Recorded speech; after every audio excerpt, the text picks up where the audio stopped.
এবার শিরিন শিলাকে দেখা গেল তোরে এক দেখাতে মনে ধরেছে শিরোনামের গানের মডেল হিসেবে। গানটির মিউজিক ভিডিও নির্মাণ করেছেন সেলিম রেজা। গানটি গেয়েছেন সৈয়দ অমি ও রিমি। গানটি লিখেছেন সালাউদ্দিন সাগর। গানটি কম্পোজ করেছেন সৈয়দ অমি। মিউজিক করেছেন এএন ফরহাদ। মিউজিক ভিডিওতে মডেল হিসেবে কাজ করা প্রসঙ্গে শিরিন শিলা বলেন, মিউজিক ভিডিওতে আমি খুব কমই কাজ করি।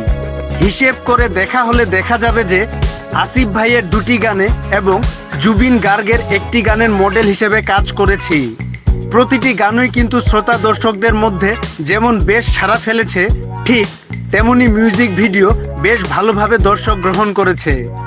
এই গানটা যেমন সিনেমার ঘরানার একটি গান, অর্থাৎ শুনলেই মনে হবে যে একটি প্লেব্যাক সং, ঠিক তেমনি গানটির মিউজিক ভিডিও নির্মিত হয়েছে সিনেমার গানের আদলে। গানটির মিউজিক ভিডিওতে কোরিওগ্রাফি করেছেন হাবিব ভাই। অমি রিমি এই গানের শ্রোতা দর্শক মুগ্ধ হোক, আমার পারফরমেন্সও মুগ্ধ হোক এমনটাই প্রত্যাশা।